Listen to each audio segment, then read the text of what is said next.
Morant stuff, whether there was a tweet and then he deleted it, some feelings of that Jordan broke the code. Is that just playoff talk to you, Clay, or is there something serious? What if the Grizzlies won? Oh, I don't really know, and Ja Morant has won one playoff series. At some point in time, you're going to have to beat them. But I don't put what Jordan Poole did, I don't think that's even close to the category of Dylan Brooks' foul, and even Draymond's on Brandon Clark in game one. I thought those two were completely different from this. So I was surprised that Ja went to the broke the code. Man, Lord have mercy, Ja. And I like Ja, I really do. I think he's phenomenal. Remember, Skip, when he was coming out and saying, I'd take Ja over Zion. You did. But now, man, Ja, you done lost me with this one, bro. Gesture about what he did. But I mean, come on, Ja, bro. Yeah, I'm gonna need you to get some more years up under your belt and accomplish a few more things before you step out there like that. Much as I try to love this still young man, this kid, he's still a kid to me. I don't just hate these remarks. I despise them. Ja, man, I'm trying so hard to love you, and you won't quite let me.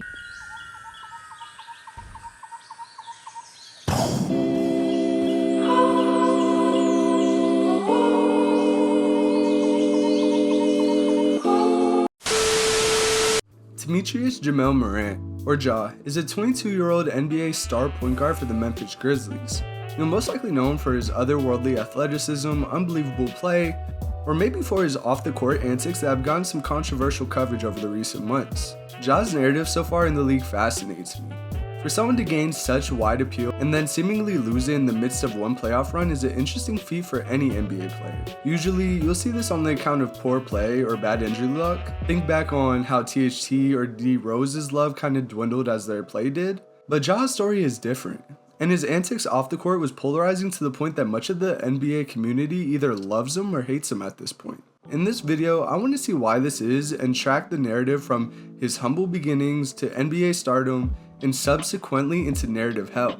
Also, I'm going to be tying in some real pop culture villain comparisons here because why not? My channel is an amalgamation of all my favorite things, so I think it would be cool to have some pop culture tie-ins as well. One more quick side note, I touch on this more in my closing remarks, but I want to preface this by saying Ja Morant is not actually a bad guy or a villain at all. I am more speaking figuratively and in reference to NBA narratives, which are a joke in their own right. Just wanted to say that before I get angry commenters talking about that I'm being too harsh on Ja. Alright, without further ado, let's head into the video. Before Ja Morant became the number 2 pick in the NBA draft and an out-of-nowhere top prospect at his alma mater, Murray State, he was dominating on his high school team at Crestwood High School in South Carolina. During his 3 years as a varsity player, Ja became the all-time leading scorer with 1,679 points, 3 All-State selections, and was a 3-time All-Region Most Valuable Player. For his villain analogy here, we're going to start him off as kind of a Anakin during The Phantom Menace. You remember? The prequel movie. Just kind of this bright-eyed kid, loves what he does, has ambition and skills far beyond his years. You get the gist. Not saying he'll ever turn into Darth Vader. Spoilers for a 30-year-old movie, sorry about that. But I think this young Anakin comparison is pretty spot on. Even with such a stout record, Morant went under the radar in scouting departments across the nation, but all was not lost. Thanks to something most older players despise in today's game, the AAU circuit. If you somehow don't already know what AAU is, essentially it's an amateur basketball league that runs across the nation during the off-season of school leagues. In the past couple decades, AAU's importance has risen greatly when considering exposure to college and league scouts. Not just any AAU teams gets the scouts' eyes though. It's predominantly teams on the EYBL, Adidas, and Under Armour circuits that gets the most attention.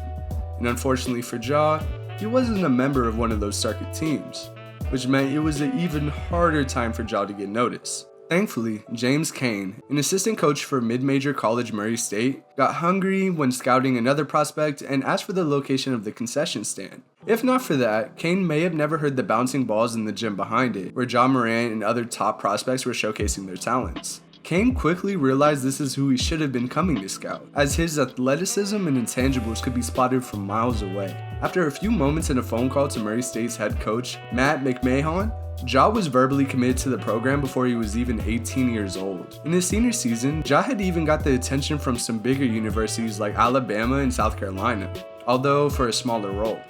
Even so, Ja flashed his loyalty early by honoring his verbal commitment to Murray State, in large part because they believed in him when no one outside his inner circle did, as well as his desire for a strong foundation of community. Ja was a superstar from day one stepping on Murray State's campus. The coaches and his teammates marveled at Ja's inhuman athletic ability, but an unexpected positive from Ja's game was his basketball IQ. His ability to facilitate, pass to his open teammates, and play make in general reassured Murray State that they were getting a star in Ja Morant. Ja's first year at Murray State was solid, but didn't jump off the screen numbers-wise. That being said, 13, 6, and 7 is nothing to scoff at for a true freshman. However, Ja Morant would really jump onto the scene with his sophomore season, in which his numbers jumped up to an amazing 25, 10, and 6, becoming the first college player to average 20 points and 10 assists in a season since the NCAA started tracking assists in their 1983 season.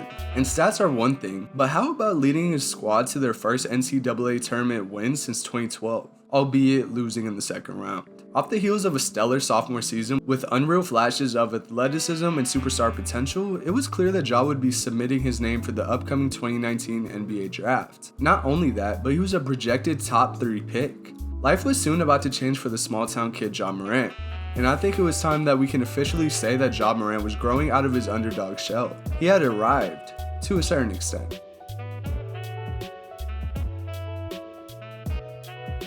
A major part of Ja's arc has been his comparison to Pelicans' Zion Williamson. Fair or not, it's no surprise that the number 1 and 2 picks are excessively measured up against one another. With Zion going number 1, some of that underdog mentality was reinstated in Ja's psyche, and he was committed to proving he was deserving of the number 1 pick during the 2019-2020 season. Now that being said, Ja was on top of the world. From a lesser-known prospect to a mid-major college athlete, the number 2 pick seemed unreachable for Ja. But as he would soon show in the NBA, he makes the impossible possible. For Ja's character comparison in this stage, we're going with Snake Eyes from this G.I. Joe live-action films. Now stay with me here because this one takes a little more explaining than the last. So, Storm Shadow was a young trainee for the Arashikage clan when his family brought in a kid his age who went by Snake Eyes. Raised as brothers, the two sparred with each other incessantly under their master's strict regimen, in which Shadow Storm would win out every sparring session. You can see a little where I'm coming from, seeing how Zion and Ja played on the same AAU team in South Carolina and undoubtedly drove each other to be better as well. On top of that, Shadow Storm continues winning was similar to how their respective NBA draft selections went, no? However, trouble began to manifest when their clan started favoring Snake Eyes over Storm Shadow, a little reminiscent of how their narratives would begin to shift in favor of Ja as well. And with Snake Eyes finally defeating his brother is what led to Storm Shadow leaving his clan in shame. Since then, Snake Eyes took the lead in their interpersonal war of who can be the best, with their future battles holding the fate of the real outcome. Now, while there are a lot of stretches in this comparison, I hope you saw the threads of connection, and you might be saying, well, Snake Eyes isn't even a villain. Well, Ja wasn't much of a villain himself either in the NBA narrative yet. Regardless, let's move on. In his rookie season, Ja averaged an impressive 18, 7, and 4 on 33, 47, 77% splits. Obviously, incredible stats for a rookie and garnered him a Rookie of the Year selection with 99 out of 100 votes. Even with a solid year from Zion, the consensus was Ja had the lead between them, in large part due to availability. And maybe even more impressively, he led the Grizzlies to the play-in tournament, albeit losing to Damian Lillard and the Portland Trail Blazers. Even so, Morant proved that he can compete with the best in the league in year 1, and more importantly, can contribute to winning NBA games. It was in this time that Ja officially became a star in the NBA. With his insane hops and court vision, he was essentially a human highlight reel. Shout out to Dominique Wilkins. Hell, even his missed dunks got more attention than most players' best plays. And as Ja's stock rose, his confidence did as well. Well, to be fair, it was always sky high, but people were starting to take notice. For most, they loved it and were okay with the cockiness as long as the play was consistent.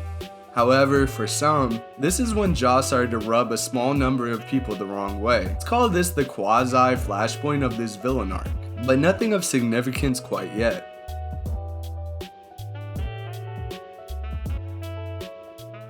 After his stellar rookie season, Ja was undoubtedly a star in the league, and he was going to let people know about it too, either with his play or with his talk. For the 2020-21 season, Ja was determined to cement his star status with an uptick to an average of 19, 7, and 4 on 45, 30, 73% shooting splits. While his numbers did improve, Ja would unfortunately had a pretty inconsistent season by his standards, especially when considering his outside shooting.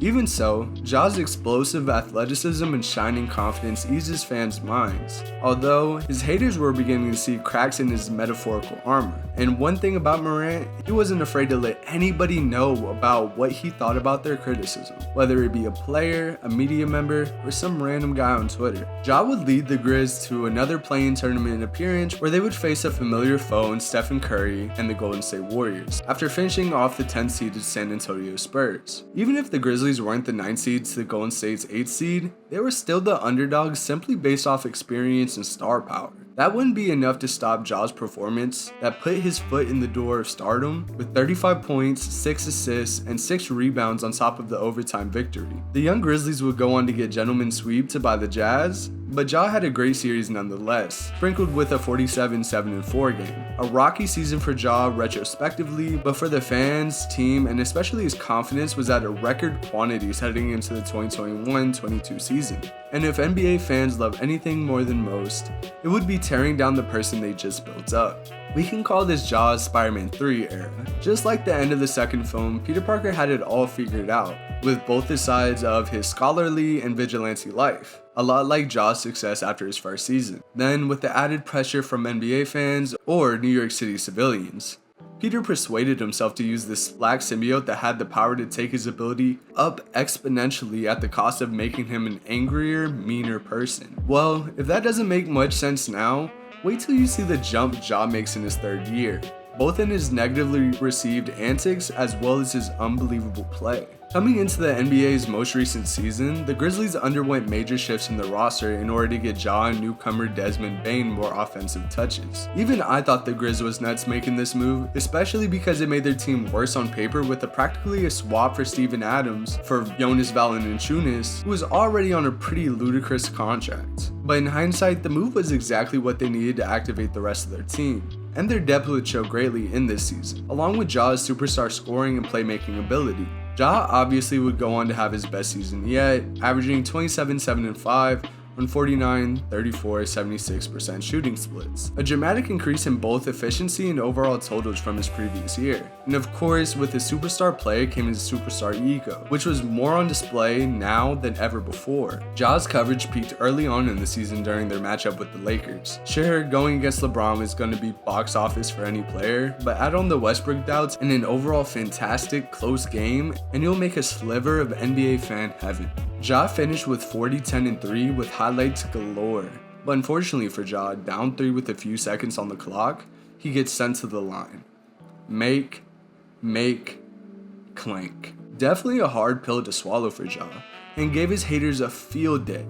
But Ja took this one on the chin, more humbly than we would see in his future endeavors. And don't worry too much, Ja would get his one back with the Lakers, winning their 3 other matchups in this season, on top of this nasty block during their January matchup. Ja would go on to be a starter for the 2022 All-Star West team, which is even more impressive considering he was snubbed from the team entirely the previous year. Even so, I would have been more excited to see him in the dunk contest, but I digress. It's also important to note that Ja had an ankle sprain during the course of the season that kept him out 20 games, in which the Grizz went 18-2 without him. Most would assume this would only be better news for the Grizz stock, but with Ja's rising stature, people soon began using this against him, saying he was actually holding his team back despite his superstar level numbers and his team's position as the 2nd seed, in large part due to his play.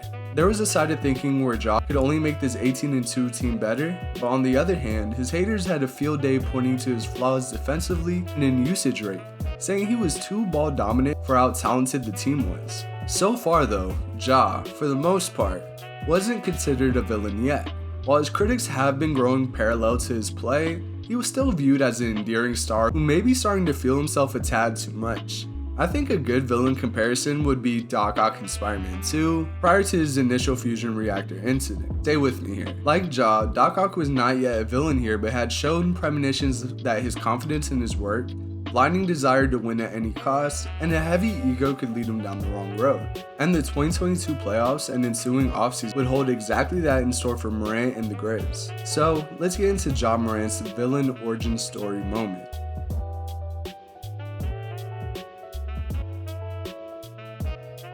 Being the second seed, Grizzlies had the privilege of conceding their normal underdog status to their upcoming opponent, the Minnesota Timberwolves, who just squeaked into the playoffs themselves in their victory over the Clippers during the play-in tournament. Side note, I talked about Karl Anthony Towns and Anthony Edwards in depth in a video a couple weeks ago that you should really check out if you like this video.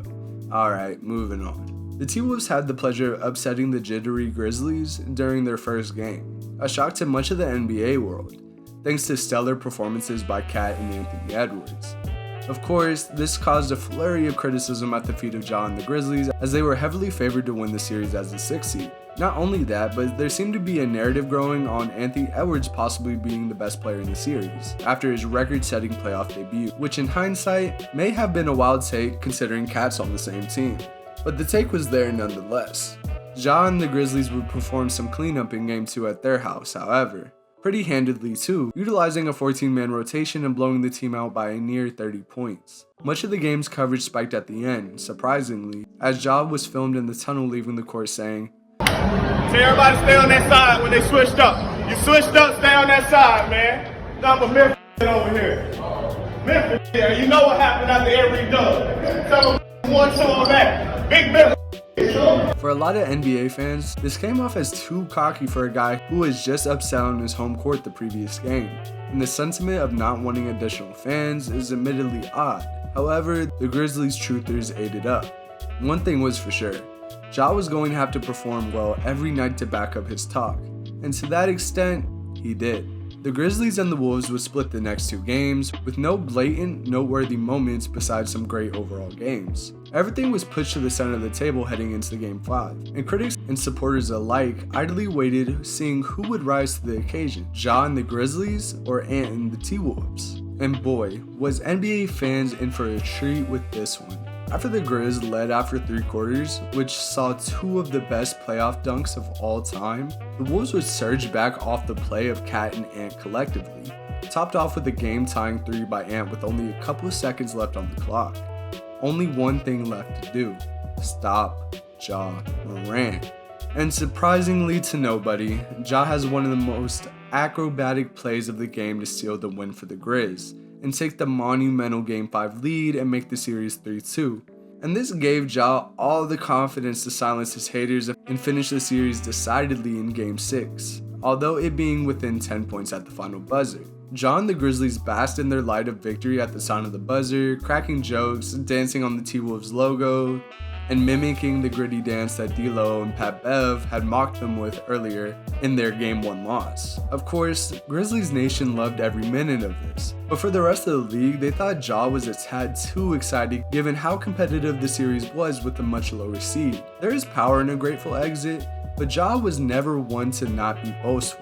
So as Ja gritties, cracks jokes with his dad post-game, and posts a photo of a grizzly bear hunting a wolf on Twitter, it was assured that Ja was going to let his naysayers know about this one. His tunnel video leaving the game is just a testament to that. I think at this point in his villain arc, he'd be most comparable to Loki post Age of Ultron. Still an agent of chaos who thrives on creating controversy and a fan favorite, but not full-on villain quite as much as he would become later on, NBA narrative was. Ja still had his biggest and most polarizing matchup ahead of him though, Stephen Curry and the Golden State Warriors.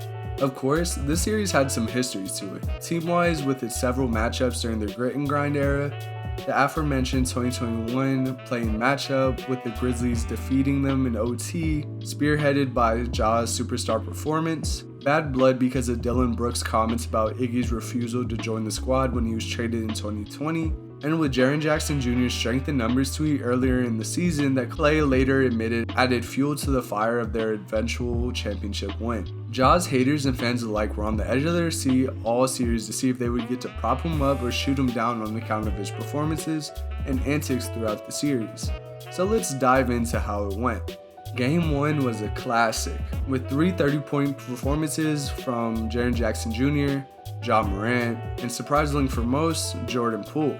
Even with his lackluster performance from Golden State's Big Three, the Warriors squeaked out a monumental win off the back of a missed game-winning layup by Ja Morant. Point 1 for the haters. On top of that, the series was incredibly controversial on the basis of its refereeing, and Ja doing his fair share of complaining throughout the game, and even Draymond was thrown out for a double flagrant in the second quarter. This matter grew even more polarizing in Game 2, when Dillon Brooks was suspended for his egregious flagrant 2 on Gary Payton II, which resulted in the fracturing of his elbow. Inbounds or not, Golden State was enraged by this play, and even though they lost the game, the press conference was highlighted by Steve Kerr denouncing Dillon Brooks' play and called it breaking the code. Remember this, it's important for later on. Regardless, the series was anybody's to take heading back to Golden State. Game 3 would be arguably the most polarizing game in the 2022 playoffs, not due to the score, it being a 30-point blowout in the favor of the Warriors, but rather the events in the closing minutes that put Ja out effectively for the rest of the series. Preface this play, I won't give my opinion on it, and instead let you view it without bias before we head into the aftermath of these events, which practically launches Ja into his full-blown Joker, Season 8 Daenerys Targaryen era. A word from the Grizzlies on the status of his injury, but as he was walking by his father, T. Morant asked him, "You good?" Ja didn't respond. Again, NBA fandom was split on account of Ja Morant, as some thought Poole's actions were purposeful and some thought it was a matter of heat-of-the-moment accidents. Regardless, the Grizzlies coach would let their opinion be known, as he said it was indeed purposeful in a roundabout way during his press conference. This was followed up by a late-night tweet and delete by the man of the hour himself, Ja Morant, re-quoting Steve Kerr's comments about Dillon Brooks' injury to Gary Payton II, saying he quote-unquote broke the code, instead in reference to Poole this time. Of course, this set NBA Twitter into a frenzy as frivolous debates began as to what the real cause of his injury was, and if Poole attempted to injure him purposefully. Another hidden piece of Ja's late-night tirade came in form of him saying to one of his critics that it's, quote, free to see how hollows feel, referring to hollow point ammunition for firearms. Yeah, Joker era. People don't like to mention this as it was an obvious overstep from an emotional Ja, and while mistakes are bound to happen, threatening someone's life really pushes you toward that villain role. And as we've seen from late, maybe that's what Ja wants. Well, after a retraction from Taylor Jenkins and Ja Morant, an official diagnosis of a bone bruise, and a newfound clip where Ja clanked knees with the Warriors shooter he was closing out on, it was decided that Ja's, quote, broke the code claim had no legs to stand on and came off as grasping for straws, with the series slipping away from the Grizz. At this point, Ja's fans seemingly only resided in the area of Memphis, and his team's action was denounced not only by NBA media and fans, but by the Warriors too, which just added a little pain to the punch. The series was effectively over after Ja was announced out for the rest of the series. However, Ja and the Grizzlies narrative would take a couple more plunges in form of Taylor Jenkins' ignorant perseverance to persuade the community that the refs were calling games in favor of the Warriors, and the Grizzlies' near 50-point blowout without Ja didn't help the idea that the team was in fact better without him, a la their 18-2 record during his injury in the regular season. The Grizz would lose in Game 6 and Ja had officially become the villain of the NBA playoffs. Either him or Luka Doncic, if you're a Suns fan. His villain narrative wouldn't stop at their second round exit, however, as Ja would be one of the more notable NBA stars during this ongoing offseason too. While not dominatingly important, his comments about MJ during an interview with Taylor Rooks turned some people off of him, especially older fans and media, with his proclamation that he, quote, would have cooked him too. I'm someone who believes for an NBA star to reach that level of elite play, they have to be blindly confident in their ability like that. But also, it's not surprising it's going to rub a lot of people the wrong way when you say you would have cooked a top 2 player in the league all the time, while not as accomplished as that player. Additionally, his comments of being, quote, Black Jesus, that being what Michael Jordan used to refer to himself as, after graciously tipping a waitress $500, made some fans and media feel like his head was getting too big for his body. Although, I say it's all in good fun, but even so, Ja's villain narrative continues to build, and Ja seemingly has no problem fulfilling that role, as long as he has the support of his team and city.